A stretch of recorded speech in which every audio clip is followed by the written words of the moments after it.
किसी ने बड़े प्यार से कहा है, सफलता खुद हमारे पास नहीं आएगी, मेहनत की सीढ़ी चढ़कर हमें ही जाना पड़ेगा। दोस्तों, एक बार की बात है, एक किसान सुबह सुबह तालाब पर जाकर वहां से पानी भरकर लाता था अपनी झोपड़ी तक। ये उसका रोज का काम था और उसके जो दो घड़े थे वे बड़े पुराने हो चुके थे। उसमें से एक घड़ा जो था वो फूट चुका था और किसान जब घर पर पहुंचता था तो 2 घड़े की जगह पानी सिर्फ 1.5 घड़ा पानी ही घर तक पहुंचता था। सही घड़ा था, उसे इस बात का घमंड था, जो मुझे कार्य दिया गया है वो मैं 100% पूरा करता हूँ। जो किसान की मेहनत है उसे मैं बर्बाद नहीं होने देता हूँ। और वो इस बात से दूसरे घड़े को चिढ़ाता था कि तुम किसी काम के नहीं हो, तुम्हारा समय समाप्त हो चुका है। तुम्हारे अंदर की कमी किसान को पता नहीं चल रही है, पता चल गया तो वो तुम्हें कब से उठाकर फेंक देता और नया वाला घड़ा ले आएगा। इस बात से बार बार वो उसे चिढ़ाता और जो फूटा घड़ा था वो बार बार उदास रहता था।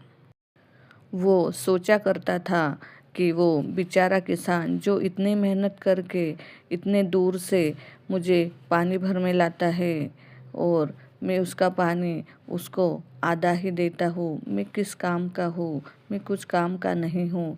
एक दिन मैं किसान को सही बात बता ही देता हूँ कि मुझ में बहुत कमी है, मैं फूट चुका हूँ, मुझे हटा दो और किसी और नए मटके को लेके आओ। उसने कह दिया, मालिक आप इतनी मेहनत कर रहे हैं लेकिन व्यर्थ हो रही है।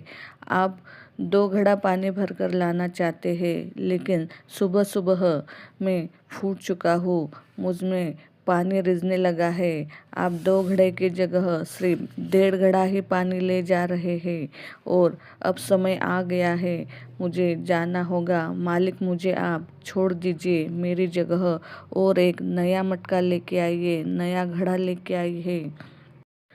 आपसे दूर होकर के बुरा तो लगेगा लेकिन समय आ गया है कि मैं अभी कोई काम ना करूं। किसान ने कहा, अरे छोड़ो, मैं बताता हूँ तुम्हें, उदास न हो, मन छोटा मत करो। कल सुबह सुबह जब हम फिर से पानी लेने जाएंगे और वापस आएंगे तो सुंदर सुंदर फूल देखना, उन्हें देखना। अगली सुबह किसान अपने साथ वो दोनों मटके लेके गया।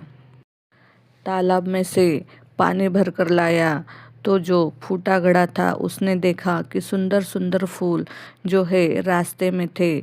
उसका मन थोड़ी देर के लिए प्रसन्न हुआ, उदासी थोड़ी दूर हो गई। तब झोपड़ी में आए किसान ने आकर 2 घड़े रखे। तब फूटे घड़े से पूछा कि बताओ कैसा लगा आज, थोड़ा मन ठीक है?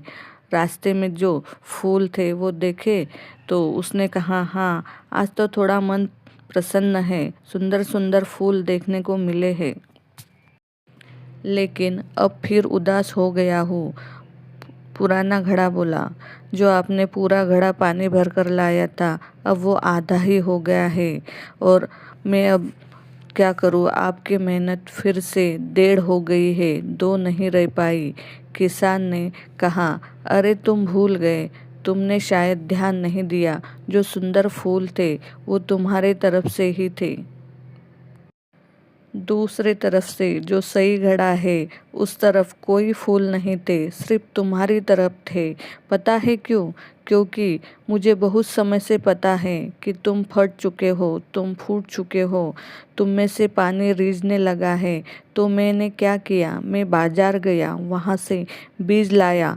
पूरे रास्ते में जहाँ से हम तालाब से झोपड़ी तक आते हैं, पूरे रास्ते में मैंने वो बीज बो दिए हैं और तुम में से जो पानी रिसता चला गया है वो बीजों के ऊपर चला गया और उन बीजों का पौधे बन गए हैं और सुंदर सुंदर फूल आ गए हैं। रंगे बिरंगे फूल से वो पूरा रास्ता भी सज गया है। किसकी वजह से? सिर्फ तुम्हारी वजह से। मुझे तुम्हारी कमी पता थी लेकिन मैंने उस कमी को ताकत बना दिया है। कहानी उस फूटे घड़े की नहीं है दोस्तों, कहानी आपकी और हमारी है।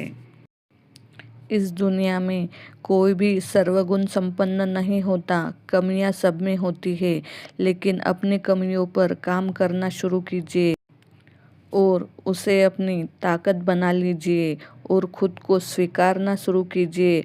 अगर कमी है तो उसे स्वीकार करें, आगे बढ़े और अपने जीवन को सुधारने पर ध्यान लगाइए, क्योंकि अगर आप ऐसा करोगे तो फूटे घड़े की कीमत भी सही घड़े से कई गुना ज़्यादा होगी।